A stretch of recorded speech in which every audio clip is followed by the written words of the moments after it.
2019. I was getting on that Tuesday meeting. I'd played golf with the Chris Wandell from the PGA Tour, and we had hashed out the idea of what would become Full Swing. That was on Thursday. So that following Tuesday, I remember coming in. I was just waiting for it to get to the golf show, and it did. And it was, we were called it Inside the Ropes at the time. So we get to Inside the Ropes. Everybody's like, no update. I was like, I got an update. I was like, we're going. Here we go.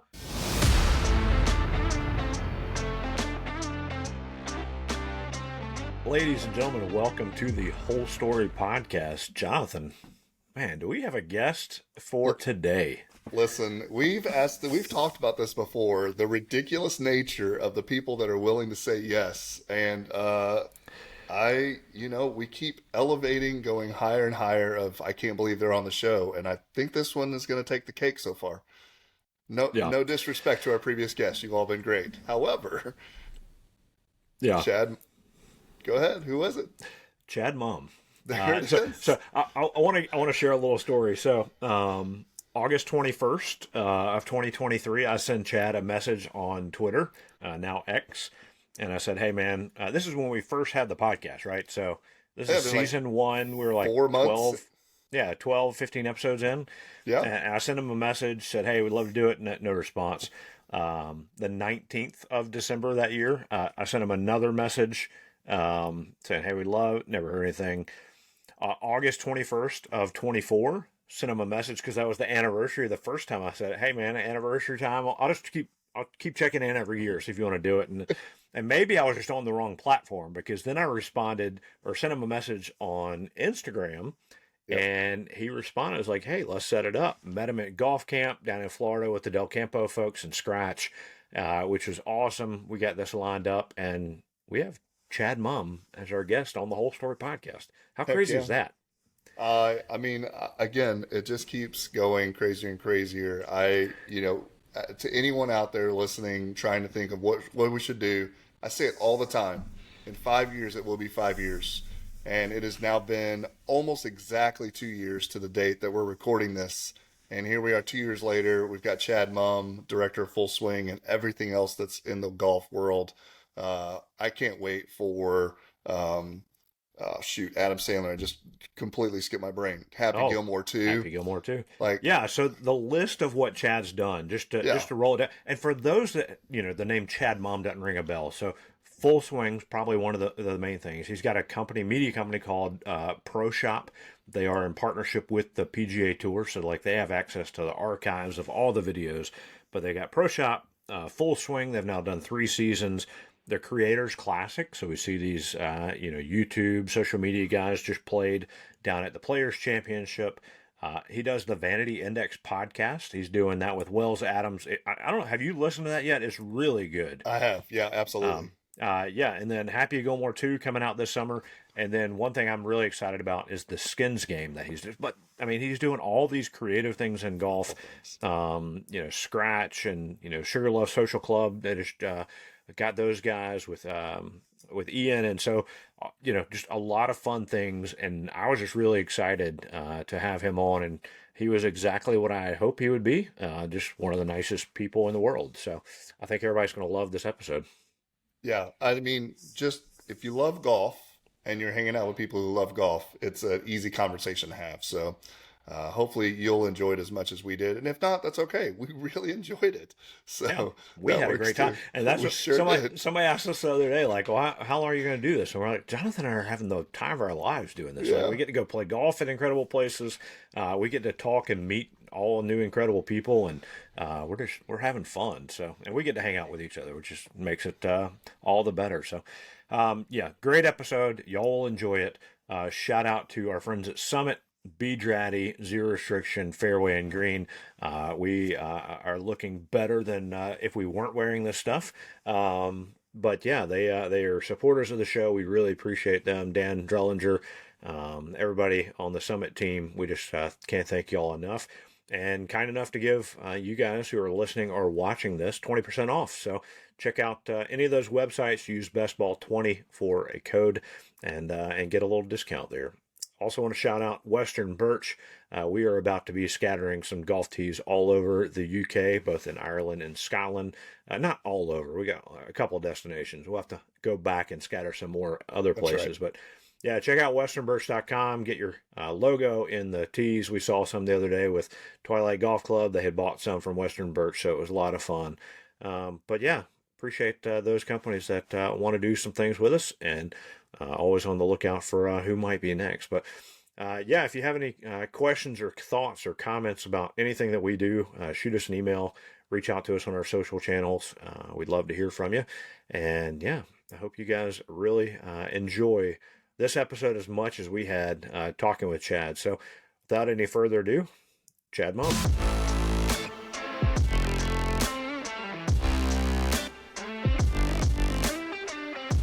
Chad Mumm, thanks for joining us on the Whole Story Podcast.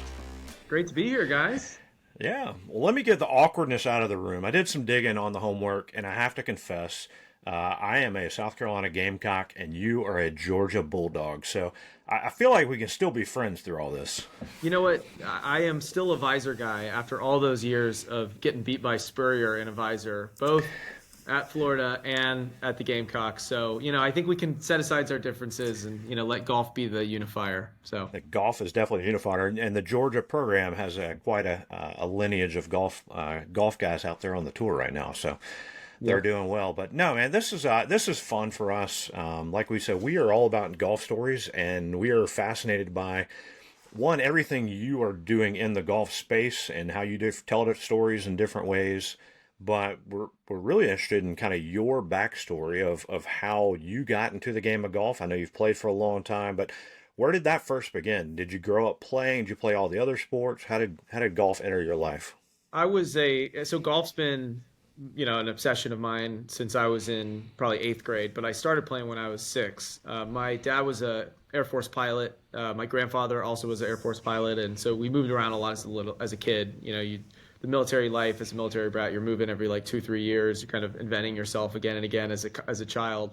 My grandfather was an obsessive golfer, so my kind of earliest memories of visiting him was the smell of like mineral spirits in his garage because he'd be like regripping clubs. He was a bit of like an amateur club builder, so all of his buddies when he retired, he'd make their golf clubs and he'd do custom stuff. I remember looking at old sort of Golfsmith magazines and all the kind of knockoff clubs that they used to build, and he just had this whole giant workshop in his garage. So that's like my earliest memory of my grandfather. And he had this little diorama of the old course of like the first and 18th hole sitting in his living room, and I remember like being a little kid like playing with that. So it's been there. My dad got really into golf when I was probably 6 years old, and we were stationed in Florida at Eglin Air Force Base, which has a great golf course. There's 2 great golf courses actually, the Eagle and the Falcon, named after the F-15 and the F-16, where they had those fighters down there. And I went to a junior golf camp that summer and hit balls, learn how to play. And then at the end of it, there was like a 6-hole tournament. And my dad came out and like walked with me, and we played this tournament. And I made like what felt like 100-foot putt, but it was probably like a 6-foot putt to win the tournament, like first ever golf tournament. Played golf after this 2-week golf camp, and I just remember that ball going in, and I was like hooked for life. So my grandpa sent me an old pull cart, from the 70s that I would like bungee cord to the back of my bike, and I would like throw my clubs on there, 6-7 years old, and ride to the driving range, which was like 5 blocks from our house at this kind of little muni that was there, and and I still remember the taste of like the Coca-Cola out of the, in the pebble ice and that you get in the little bar room at that golf course. So yeah, that was the kind of my entree to it. I also played football. I was a big football player as a kid. Florida, they love football. They love their golf, but they love their football. So I played football. I played like roller hockey. We ended up going to Las Vegas, where my dad got restationed. That's actually where my grandfather retired. So he was working at a golf course there called the Legacy, which is famous for its it's whatever suits of cards, tee boxes. They've got like clubs and a diamond and a hearts and a, what's the other one, spades. Yeah, spades. But he was a starter there, so he retired from the Air Force as a full colonel and became a starter at a golf course. That's how much he loved it, making minimum wage, just like working there, just being around golf. So that I spent a lot of time golfing with him. And then really like most people probably of my generation, I ended up going to middle school and high school in Georgia, and that was like 2000 peak Tiger era. And so, I was a big football player coming out of middle school. And when Tiger, went nuts that 99, 2000, I was like, I'm all in on golf. So So that's when I really got obsessed. And it was like, since that moment, haven't spent a day that I haven't thought about golf. I remember, last story, I guess, from just my path there was I tried out for, so I was playing football. It was like a freshman on the football team, sort of made the varsity team, then went to try out for golf, which was in the spring. And, I've been playing for a long time. So I was like, oh, I'm pretty good. And I remember on the second hole, I just like sliced one out of bounds and was completely out of it. It was a 9-hole qualifier. I lost. I didn't make the team. It was like gut punch for me because I thought I was good at golf. And after that, I stopped playing football, dedicated myself to golf, basically practiced every single day until the next year's tryout. And I won the tryout by 10 shots. So, and then I was like our number one golfer, on our high school team. And then eventually made my way through junior golf to a point where I could get humbled by like a real golfer, Brian Harmon, who I played against once in a tournament, and realized I probably wasn't going to be a pro. But I've been working around golf my whole life. I was a cart boy when I got my driver's license. My first ever actual like paycheck job was I was 14. I worked as a stock boy in a golf store, like a local golf store, and it was mainly like I just spent all my paycheck on like used clubs essentially. I've always been kind of a gear nerd. And then even at college at Georgia, I worked at the driving range, at the university golf course, and would watch like, Kiz and all those boys in the backside of the range, kind of hitting up our way, and just try to play golf as much as I can. So so I've been doing it for a long time, been thinking about it for even longer, and the idea that I can just like make my life now in golf and have my job focused on it is it's literally a dream come true. Did you get your first set of custom clubs from your grandpa or someone else? It's crazy. I actually, this is going to sound nuts, but I just got my first set of new golf clubs this year, like actual new golf New clubs. ever? New ever. Like I've always been, I don't know if it's whatever it Me is about too. me, but I've always been like a used guy. Like, Yeah, I used to, I had a bunch of hand-me-down clubs. My custom clubs for my grandpa were like cut down Slozenger irons. right. And I still remember the first time I hit that 5-iron in the center of the face and the sound of that ball mushing against the sweet spot. I never forget that feeling. And you're chasing that dragon. I should have told like 7-year-old me, like, it's never gonna be that good. I'm like, I do it once, I could do it every time, but anyway, so yeah, I had like, a bunch of hand-me-downs from my grandpa.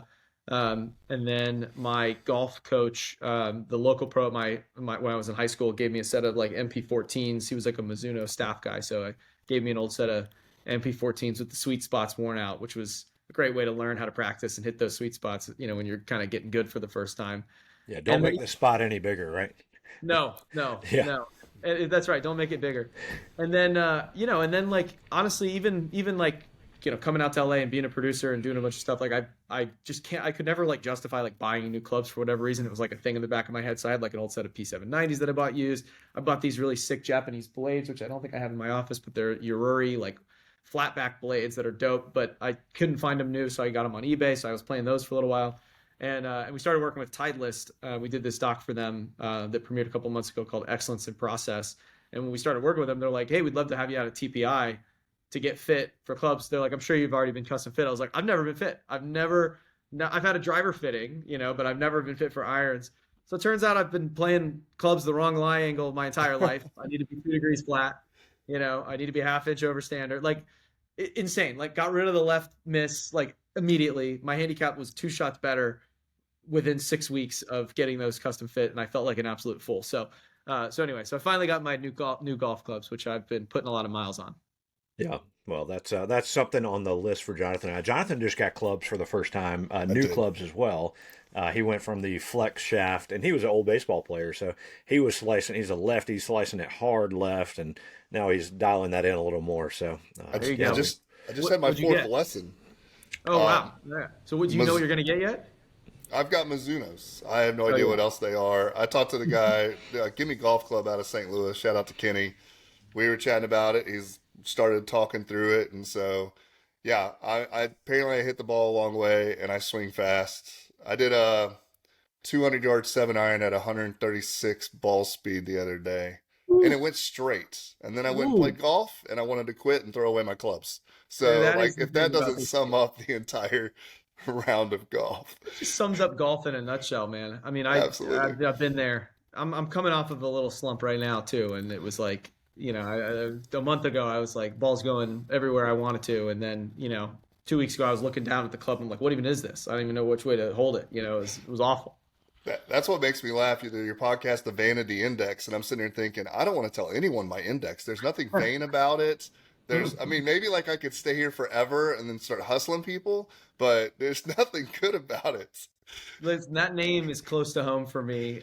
So if you guys are, if, listeners aren't familiar with our Oh podcast, yeah. so I just started a new podcast called the Vanity Index podcast with my friend Wells Adams from the Bachelor Nation, and he and I are both kind of like somehow found ourselves in Hollywood and playing a lot of golf with famous people, and we realized that we have just amazing stories, and all of our golf friends are like way too famous for the two of us, just given like they love to play golf. And so we thought it'd be fun to do a kind of ongoing podcast just about kind of golf in Hollywood and those kind of true stories that you see. And we're trying to demystify a little of the private club lifestyle a little bit, like what do you do if you have a caddy? Like how much do you tip? How do the money games work? We're trying to just like bring people into this kind of crazy world that we find ourselves. Like I never expected to be invited to like top 100 courses or top 10 courses or top 5 courses and get to play those things. And I certainly didn't grow up playing that way. So we're trying to educate people, and hopefully everybody gets a chance to do that at least once, and they'll kind of know the etiquette, how to tip, all the little tricks of the trade in there. I But just yeah, had my first caddy experience. where were you? We were down at Chichesi, and it was great. I couldn't hit a ball 120 yards, and he embraced it. And Mm-hmm. We started putting from 100 yards off the green. He's like, "Hey, listen, this fairway's going to break more left to right than what you think." It was Amazing. fantastic. But I also shot par a couple times, had the only birdie of the day, and Come on. yeah, I listen, love it. my caddy experience was great. I was nervous. I think it ruined my golf game to start the day because all these caddies there lined up watching you hit. And Totally. then it was like shanks. Like I was trying to put everything in my left pocket, turn my hat to the left, like every trick I've ever heard of to Totally. fix it. And it just didn't work at all. But yeah, it Oh, was a that's fun funny. time. Yeah. No, I mean that first time taking a caddy, you're like, my first time ever taking a caddy, I get to my bag on the first screen. I'm like, oh my God, I lost my putter. And I don't, you don't realize caddies take the putters out of the bag. They That's right. carry them in their hands. And I was Yeah. like, oh my God, I lost my putter. I didn't want to like admit it because I was like, how embarrassing. I'm like a guest at this private course. I don't even have my putter. And I had this whole mental panic. And then he came over and handed it to me. I was like, oh, right. That's how this works. Yeah, He'd that's how gone, it worked. put the bag on the tee already. So he already had the putter out. So Yep, anyway. pro move. Well, maybe it was after that 7-year-old couldn't hit that same sweet spot again. But what was the lead in or the transition to let's do production. Let's be creative. Let's tell stories, and let's do it in golf. I know you've done it in other things as well, back with Vox and others. But what was the transition like to hey, let's make something? I was always a creative kid, so I used to make movies a lot. One of my best friends in our little small town in high school was like a movie buff, and he's gone on to like direct some pretty big movies. And so we used to pretend to be like amateur Spielbergs. We'd run around with our little TV cameras and make movies. I was also kind of, in addition to golf, I was really into like X game stuff. So I was like a pretty avid like BMX dirt jumper and street BMX guy, and so we'd make like basically like jackass style videos or skate videos. And so we were kind of always filming stuff. The great irony of it was I remember I was a senior in high school, and I had I was like writing screenplays and making short films, and I took over our school's morning announcements, which was at the time like only over the radio, like in your high school. And I took it over, and for the first month turned it into like a show. Like we had like guests and we had music, and I would like we did all this stuff. And by like 2 months in, I had like moved it to video. So we created a studio, and we had like videos on in each classroom. We went live in the morning announcement. It was like a full show. And it culminated at the end of the year. I had this like local rock band do a performance in the gym, and they let the whole school come to it. We did it live and created a live music video. I mean, it was like typical like escalation. It was just like every day I'd come in and be like, how do I make the show better? But that was like my first real experience being like, okay, I love this process of creativity. I love working on a team. I was really also kind of into music. That was like another kind of side job and a side hustle. I actually was a professional musician for a bit in college, and that's kind of how I paid for my golf habit. And so I had this breakthrough where I realized that like doing music was ultimately just going to mean like sitting alone writing songs, or sitting in a with your headphones on like deep in a edit session, trying to just like move little notes around. And I didn't like how singular and lonely it was. I really I played a lot of team sports growing, as football players. Like I wanted that team atmosphere. And then I went as a PA on a shoot for a commercial, like a local Atlanta commercial, and I just loved like the giant team. And there was 100 people, and there was the dollies and the grips and the lighting team and the makeup team and the directors, and it just felt so like collaborative. I was totally hooked. So I left music and went all in on like being a director. I wanted to be a filmmaker. I always liked. I was always into TV, so like I love like scripted television. I never really thought of myself as like an auteur. I didn't want to make like art movies or horror movies. I like mainstream entertainment. I was like a big fan of like The OC, and I was like love this show. Early Grey's Anatomy. I was like this genius. So I really wanted to be like a TV director.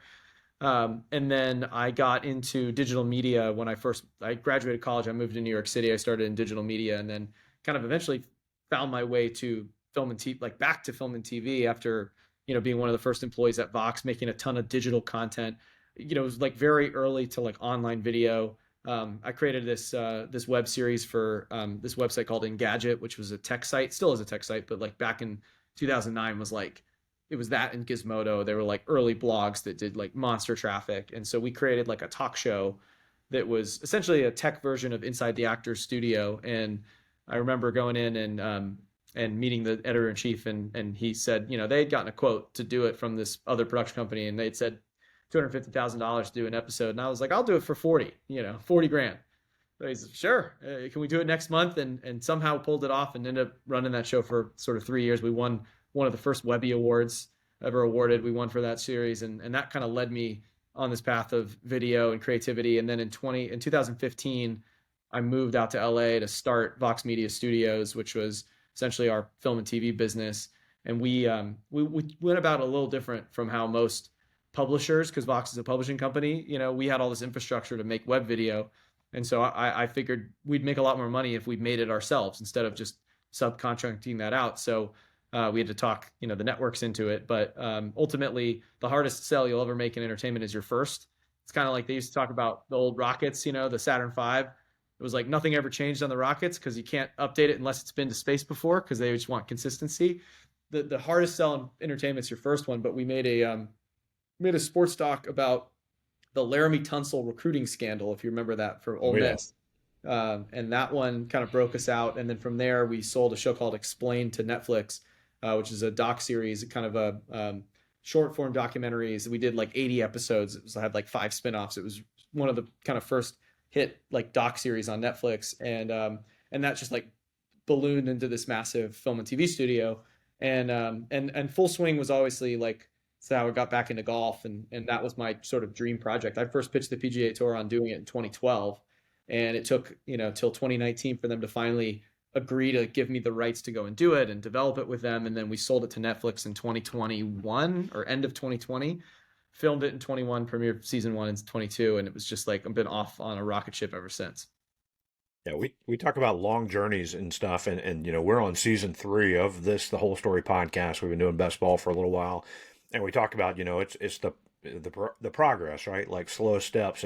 And I know I'd heard the story of how you got Full Swing off the ground, how it's been a long time coming, and you talked and pushed it to so many different people, and it finally broke. And now season 3, and it's awesome. And all the different things that have come along with that have been incredible. So great example to everyone else of perseverance. And like you said, you just got to get the first one, right? Yeah, I mean, it is the ultimate example of just grinding it out.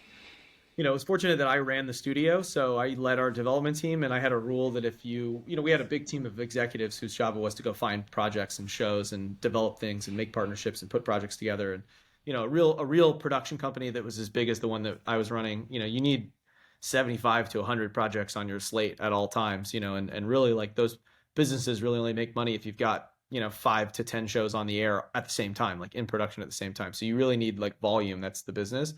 And I used to have a rule that if there was no updates, we used to do a weekly development meeting every Tuesday morning, and we'd go through the entire slate and get each lead producer or development exec would give their updates on the project. And my rule was if there were no updates for 6 months, then it went off the slate. And if it went off the slate, it meant you got no legal resources, you got no money, you couldn't invest in it. And when you're developing shows, you're spending money all the time. You're getting lawyers to do deals. You're signing people to agreements. You're maybe sending teams out in the field to shoot material. You're creating sizzle reels. It's like if you're on the slate, you unlock the money key and you get cash flowed. And if you're off the slate, it's dead. and Full Swing was no update for like 4 years. I was the boss, so I'd be like, it stays on, and I'll never forget coming up. It was second week of January, 2019. I was get on that Tuesday meeting. I'd played golf with the Chris Wandell from the PGA Tour, and we had hashed out the idea of what would become Full Swing. That was on Thursday. So that following Tuesday, I remember coming in. I was just waiting for it to get to the golf show, and it did. And it was we were called it Inside the Ropes at the time. So we get to Inside the Ropes. Everybody's like, no update. I was like, I got an update. I was like, we're going. Here we go. And then fast forward a year later, we're in production. It's crazy. We interview a lot of young entrepreneurs within the golf world, right? Trying to find different stories and things like that. And I always joke around. I'm 45. I've had 28 jobs, and it sounds like your path has sort of taken that same route in terms of moving and jumping and pacing. Do you really feel like you've kind of hit your stride in that? And what would you say to someone that's the 20 some odd year old kid thinking, I want to do this type of thing for my life? Where do they quit? Because at some point Yeah. there's got to be like we got to pull the plug on. Maybe 4 years after trying to get something off the ground, we should come close to pulling the plug. What would you say to those I've folks? always, yeah, I always like think about, I like think back on my career thus far, and it's amazing how fast it's gone. I still feel kind of like that same 22-year-old kid who was dropping my resume off at the HBO offices in New York, like leaving it with a security guard who I guarantee you just like put it in the trash. And I got to New York in September of 2008, so it was like the height of the financial crisis. And there was no jobs, there was no prospects, and that was the first month of my entire life, basically, since I could work, that I didn't have some job. Like, I'm not saying a fancy job, but some job, and it was terrifying. And I was like, I'm gonna be toast. Like I'm gonna have to move back home. I've like committed to moving to New York. I sold my car to pay for this apartment. It was like a whole thing.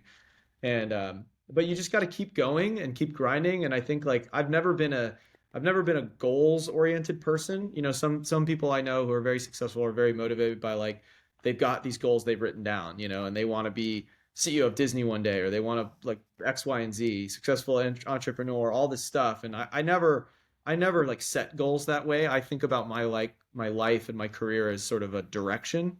And so to me, it's like that just feels like I'm going north, and I'm just constantly adjusting my parameters on like, am I still going north? And is that north that I'm going towards, is that still the north I want to go to? And, when you get off track, sometimes, you're like, oh, I veered off course a little bit. And so for me, it's just about kind of coming back to north. And, I never would have thought if when I was 14 that I'd be president and, founder of this like golf media company that's a rights holder of the PGA Tour and owns a great, commerce and apparel brand in Sugarloaf, and owns Scratch and produces Happy Gilmore too, and does all this stuff. But I don't think I would have gotten there if I'd have just had that in my head either. It was like a series of steps and just kind of like taking every step one at a time. The other analogy I use is like climbing a staircase. Like you don't just climb straight up to the 12th floor. There's times when you're on a landing, there's times when you come around the corner. But and you also, it's really bad to try and skip steps. Like I always think about it as like really enjoy every step. Like don't worry about it. You're going to gas yourself out if you're trying to jump four at a time. So like be able to recognize that, hey, maybe right now I feel like I'm stalled, but this might just be a landing. And if I just come around the corner, oh, there's another stair, and I'm not going to try and jump to the fourth one. I'm just going to step on that first one. Then I'm going to step on the second one. And then eventually you turn around, you're like, holy shit, I'm on the roof. It's just, but for me, there is no roof. It's like, I'll just keep going. It's like, what's up there? That's how I always think about it. So, like to me, it's never quit, but also like be willing to put in the work. And, we hire a lot of young people, and you can immediately tell the ones that are like just there to work, and they're like, hey, I'll put in the extra effort. If their slate is cleaned off and they finish their stuff for the day, they're the ones walking around the office being like, hey, is there anything I can do? Hey, can I help you out on that project? Hey, can I sit in with these editors, like just to learn and ask questions? And, that like intellectual curiosity, the sort of will to do stuff and to work, that's just, that kind of is my ethos. And I've accomplished a lot. When I look back on it, it feels like a whole lot, but it did really feel like one step at a time as I was doing it. Yeah, I don't know what floor you're on, but you're on a pretty high level at this Oh, point. thank you. You mentioned Pro Shop, you mentioned the Sugarloaf now and Scratch, and you've done a lot of things with. Obviously, we talked about Full Swing a little bit. You've got the Creators Classic, your work with the PGA. I mean, Happy Gilmore 2, it's coming out. You've got your podcast. I mean, we just keep going on and on. One thing I'm really excited about, you've kind of teased out, is the Skins game coming back Oh yeah. day after Thanksgiving this year. Yep. That was one I grew up on. I used to love watching it, and I know that I think that was part of the reason you wanted to do it, because that was kind of the tradition in your home too. The day after Thanksgiving, like, you're going to watch these guys play hole by hole for some money. Yeah, I think my earliest golf memory, we were living in Virginia. We were at Langley Air Force Base, and I remember watching on TV like that Thanksgiving weekend, seeing the desert, and it was kind of cold in the Northeast, and I remember seeing like gauzy palm trees at sunset, and there's like golfers in big billy pants, and it's just like people cheering them on. It just was like, I love that. That looks great. I think I remember watching the Skins game before I remember watching the Masters, but for a long time before I got obsessed with golf, like those were the two times that my dad watched golf. It was like Masters and Skins game. And I don't he wasn't a regular week in week out PGA Tour watcher really until he got more into the game when I was a little older, but those were just always on the calendar and always on our television. And so when I did the deal with the tour to kind of form Pro Shop and I did our rights deal, the first thing I asked for was like, where is the Skins game? Like it's sitting on a shelf somewhere.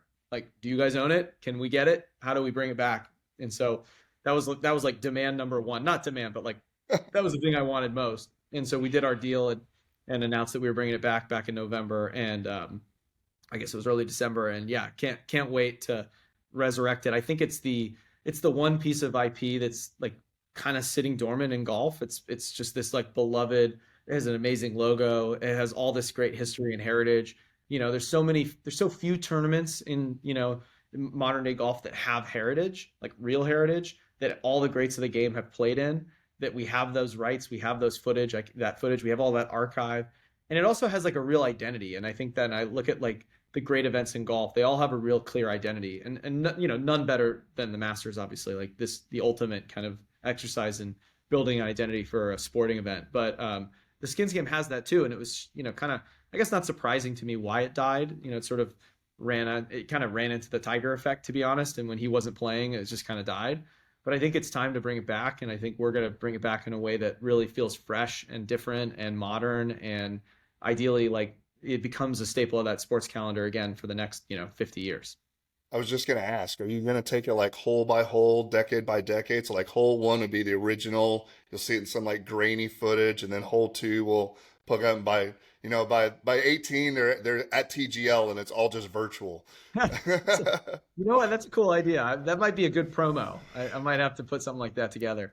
Baseball Um, did that a couple years ago, I think it was. I think it might have been a Yankees Boston game or something like that, where the inning by inning they kept progressing through. Even on the TV, like the logos would change yeah, based on. And so I think that'd be pretty cool, especially like you talk about a heritage, right? Something that totally. you could pull back from. This happened at hole one in the 1960s, and this is what it would have looked like. For sure. And I love that about baseball. Baseball does such a great job of like leaning into its heritage, and like the games they did in the in the field, like at the at Field of Dreams games, basically, right? Just Like went those, there last summer. it's It was just that's so amazing. cool. And Yeah, to see these massive superstar pro athletes in this kind of like sandlot environment, yeah. it's magic, and that's what we love about sports. There's a nostalgia, there's a warmth, there's a remembrance. You're like connecting to this previous thing. I mean, that's what we love about being sports fans. You're like you're like inheriting a fandom that that goes on way before you, and will be there like way after you, and you're like part of that story. And that's what makes being a sports fan so fun. And golf doesn't have teams. It's not a team sport, and the players change Yeah. every generation. So it's really the venue and the events that have that story and that heritage. And that's where I get really fired up and passionate about what we're doing with the Skins game, because I think it has like what we're going to do with it will feel like a kind of totally new thing, but also a homage to what made it so iconic in the first place. And I think the format will be truly competitive. I mean, that's my big gripe with these made for TV golf events over the last Right. kind of 10 years is it just feels like, the guys got paid to be there, and sometimes it's good, sometimes it's bad. It's sort of like bunch of jabbering, and and it's just like not competitive. And I want to create stakes that like these guys want to kill each other. So So you're saying Charles Barkley probably isn't going to be one of the main commentators for this particular event. we're going to be taking it in a slightly different direction. Well, let me ask this. Obviously, you've got some influence now in what you do in golf. I think people are longing for stories and connection to players, caddies, things like that. So how can you and your role, or what can golf do to bring fans closer to the action, where they feel like they know the players better, besides just seeing them from a distance on the course and seeing what they shot that day? Like how do we continue to evolve the storytelling piece, or the entertainment value of what a regular PGA Tour event could be? I think Full Swing was a great example of, taking players that you might have just heard of or might not have even heard of, and turning them into fan favorites because of just getting to a human level with them. And I look at a guy like Joel Damon or even Neil Shipley from season 3. These are great stories. They're just great stories. They're great human interest stories. They're very relatable in a weird way, even though like what happens off the club face is not relatable in any way. The human side of their story is really relatable. I found golfers to be really interesting, just characters and subjects for storytelling anyway, because it's so intensely mental. I mean, golf is the most challenging sport mentally. There's no place to hide. I don't know. Y'all are like down in the South, so you probably know Spencer Hall, but he's EDSBS, Every Day Should Be Saturday. He's a college football writer now, kind of a sports journalist.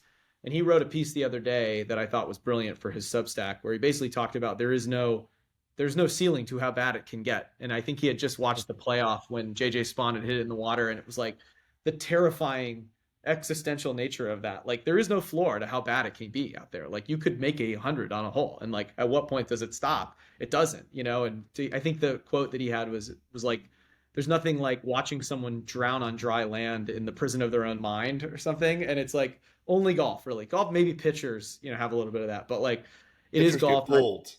Pitchers get pulled, exactly. And not soon enough. But there's no place to hide, and so because of that, they all internalize golf in a really interesting way, and they all talk about it in a different way. And then because golf is so the business of golf from a advertiser, marketer, tour sponsor point of view is so heavily geared towards like business decision makers. So if you look at the players, their 3 title sponsors are Comcast Business, Optum, and Morgan Stanley. Those are all sort of B2B.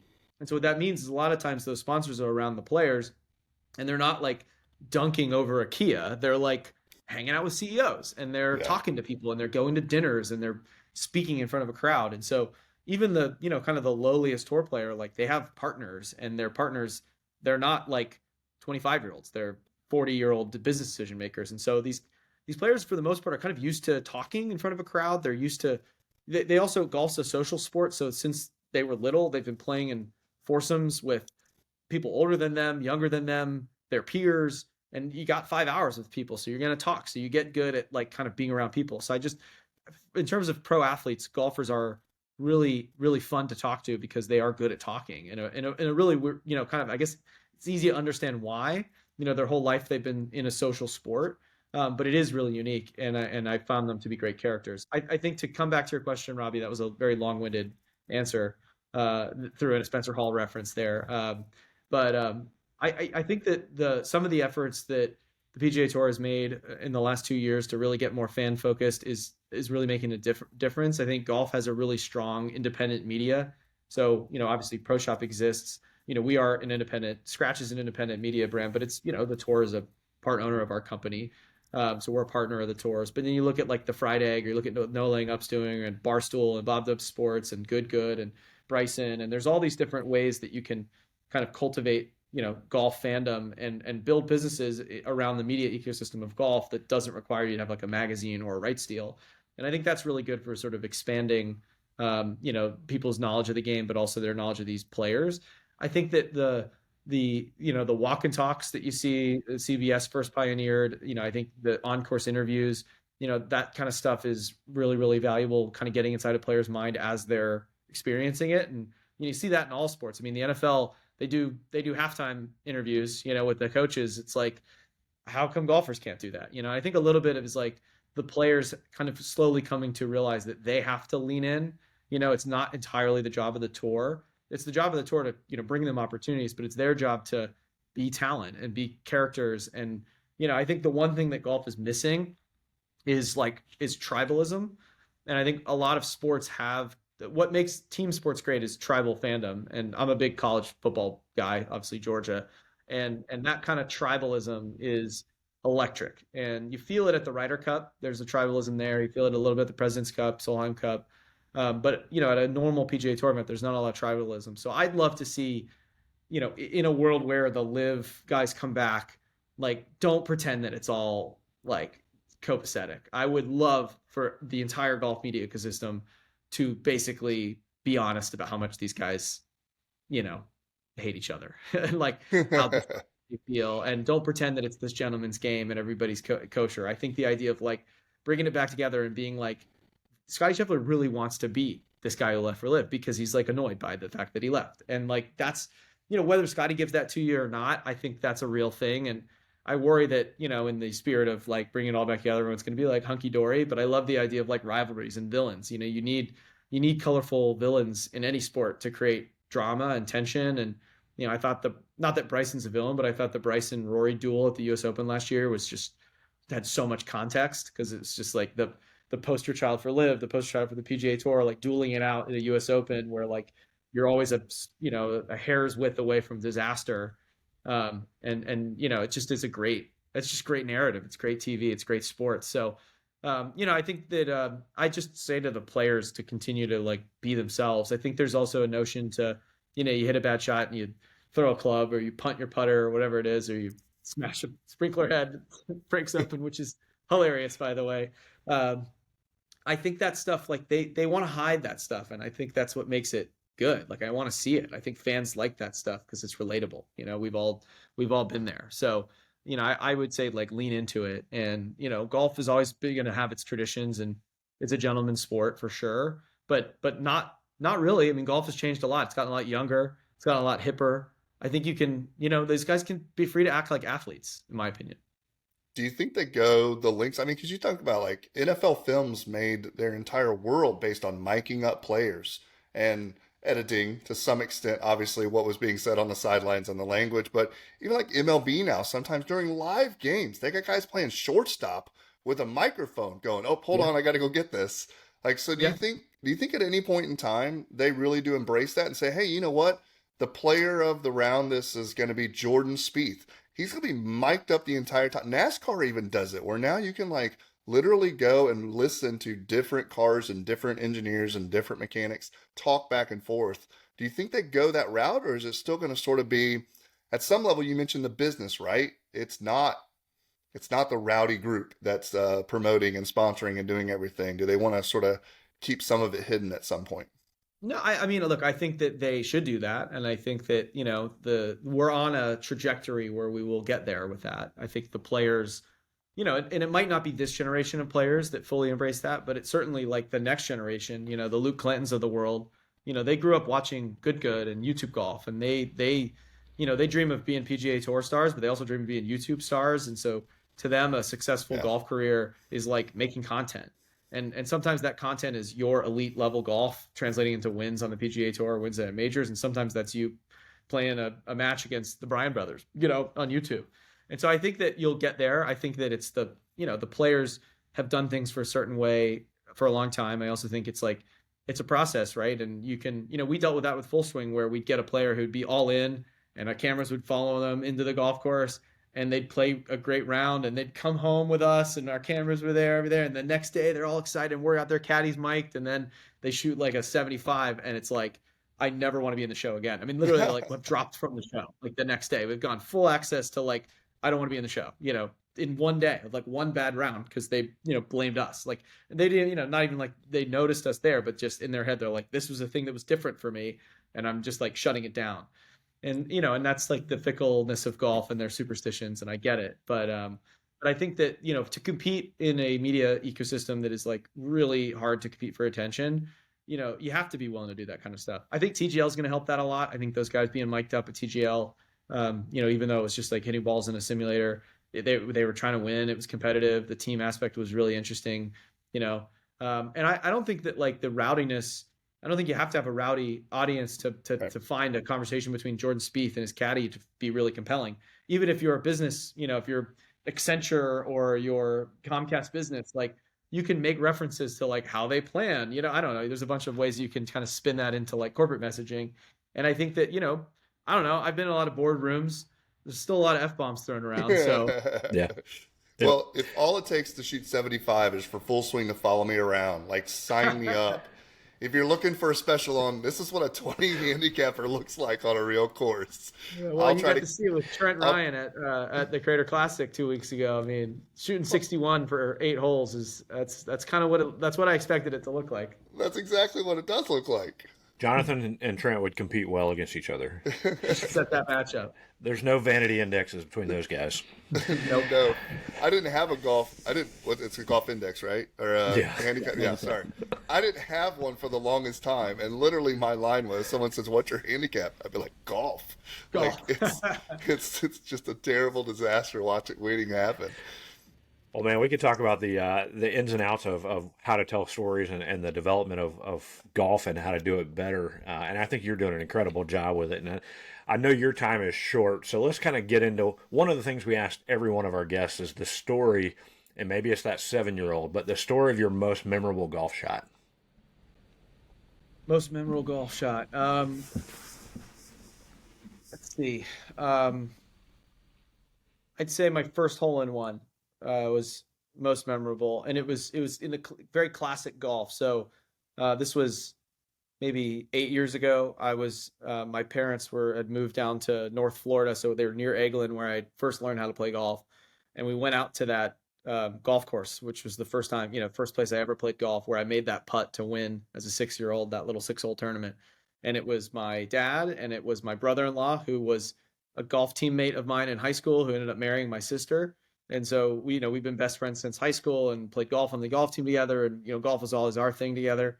And so it was like my dad and him and me, and we're playing golf, and we're at this like, you know, muni, like out there. And I remember like the whatever hole it was, the fourth, fifth hole was some 185-yard par three. And I hit like a sculled 6-iron, you know, just absolute piss missile off the bottom of the club, you know, right over the flag, and thinking like, God, this thing's way over the green. And it was blind, so I couldn't see it. And, you know, get up there, there's no ball mark. I'm like, oh, where is it? So I'm looking like 50 yards past the green, and we finally give up the search, and I walk up, and I was like, I might as well look in the hole, and look down, and there it is, you know, in there. So, you know, I feel like golf sucks. So it's a hole in one.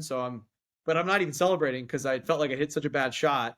So it was this weird conflicting feeling when you're like, you know, I always thought the hole in one was going to be that magical moment in the baseball movie when everything slows down and you hear the crack of the bat and the crowd and everyone's standing up and the ball just goes out of the park.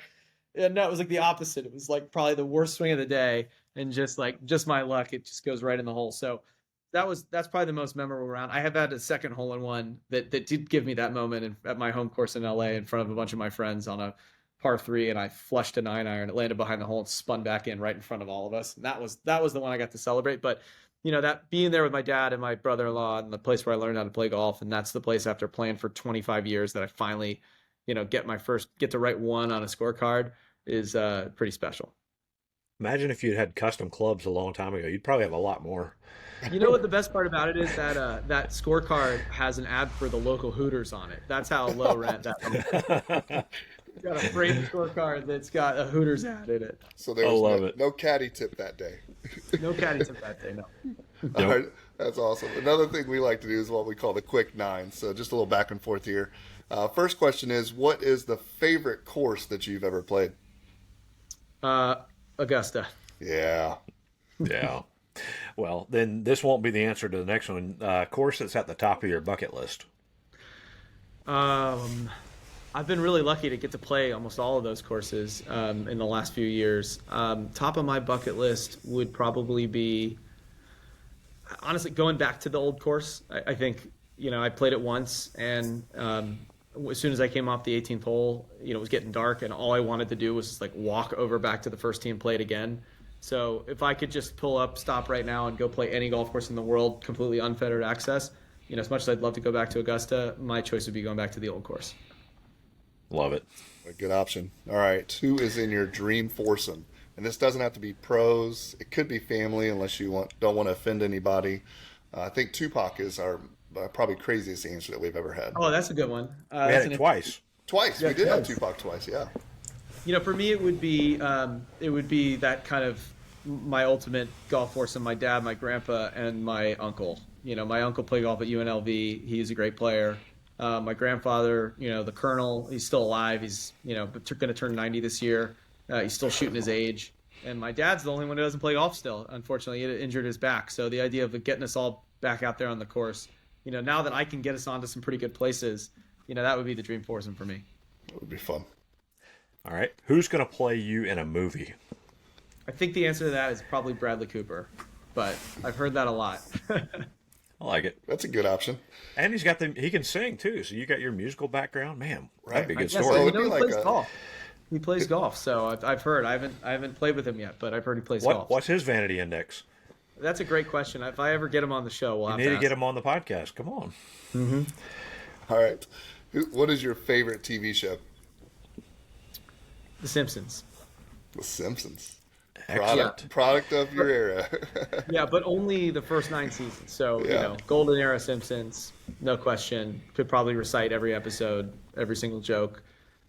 So I'd say The Simpsons. And then my favorite non-cartoon is probably Station 11, which was a kind of, I don't know, the under the radar show that came out on HBO Max during COVID, and it's about a global pandemic, which is why I think people didn't want to watch it, because it was too close to home. But I think it's the most brilliant piece of scripted filmmaking I've ever seen. Is that your worst fear, that you create this incredible documentary or show or something, and then it relates too close to life, and you're like, crap, we have to scrap this thing? Yeah, that's definitely one of the fears. Yeah, because these things take so long to do, and you're Right. They were done you 2 just never years know before any of this happened. totally. You never know when the world's just going to change on you, and it's going to be like, oh, that person's been accused of sexual assault, or I don't know, whatever. It's you just put all this into it, but that's part of it. That's why you got to have multiple projects. There's a guy who just wrote a book on Luca, and he was ready to be published and released, and then he got traded, so he had to it was at press, and so they stopped it and made it. He wrote another chapter for his Lakers Stop edition. the presses. Yeah. All right. Well, this episode drops right before the Masters comes out, so we got to ask, who's your pick to win the Masters? Got to go with my boy Rory. I mean, That was my pick too. he's won 2 of the 3 biggest tournaments of the year so far.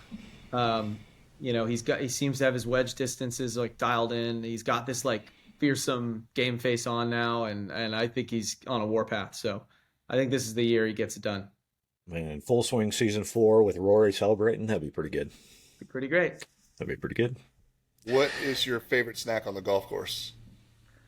Favorite snack is probably, I'd say we've got these peanut butter cup things at my club. So you got, they're you just grab them, so you kind of mix and match, but there's smooth and chunky. And I like to get the chunky ones and grab a couple of celery sticks out of the little celery stick thing. Sometimes I'll change it up and throw it on a Ritz cracker. But those, that tends to keep me fueled. I like it. All right. You've played a lot of great courses. We ask everybody your favorite golf course logo. Oh my God, I think about this all the time. This is such a hard question. I gotta go with Winged Foot, just because it's so iconic. I've made the argument before on Twitter that I think the Bay Hill Arnold Palmer logo is the greatest logo in golf, but I saw you post that recently. Yeah. But that's, to me, that's not the Bay Hill logo. That's the Arnold logo, just the simple umbrella with the 3 colors. That I think is the best logo. But I'd say Winged Foot, in terms of club logos, really, really tough to beat. It's always a good one. All right, last question. What is next for Chad Mumm? Well, I got to make the skins game happen, so excited about that. I really enjoyed doing Happy Gilmore too, and I think that their culture. Our whole company was formed on this idea of golf is becoming kind of ascendant in pop culture, and it's a thing that used to be a bit of a niche sport, but now there are millions of people who are playing it. There are athletes and celebrities that are playing it and posting about it on Instagram and are just as obsessed with it as you and I are. And so I think that there's a world where we need another great golf movie besides the sequel to Happy Gilmore. So I'd love to make that movie and do some more work in the scripted space, which will represent like the full circle of my first interest in what I wanted to do as a high schooler coming full circle. And to imagine that golf was the path that got me there is pretty amazing. Well, I'm excited about Happy Gilmore too. I looked the other day on IMDb and just the list of all the cameos and people that show up in this thing. And we've seen pictures and heard stories about people that might be in it, but it's going to be a great movie and one we're excited to watch. Well, let me ask this bonus question: what would be your dream golf movie to make? Like, is there some historical thing that you'd want to make? I wouldn't do probably a historical thing. I think for me, what I'm trying to do now would be like a kind of modern movie set against like the world of golf, not pro golf, but just like people who are obsessed with golf and the kind of culture of golf and how much it's changed now, and this kind of like coming to a head of like the old traditions of golf and all the old ghosts and kind of the new way of much more casual, much more fun. I think doing a movie that's thinking like a broad comedy that's set in the kind of world of golf, not necessarily the pro level, but just the people who play it and are obsessed with it. I think we're due for something like that, and I'm trying to make it happen. It's like Office Space on the course. That'd be it. Mm-hmm. Awesome. I'd love it. Well, Chad, this has been a lot of fun. We really thank you for joining us on the Whole Story podcast. Yeah, guys, happy to come back anytime. Thank you so much for having me. This was great. Don't say that. We'll do it. All right. Well, for Jonathan and Chad, this is Robbie, and you guys have been listening to another episode of the Whole Story podcast.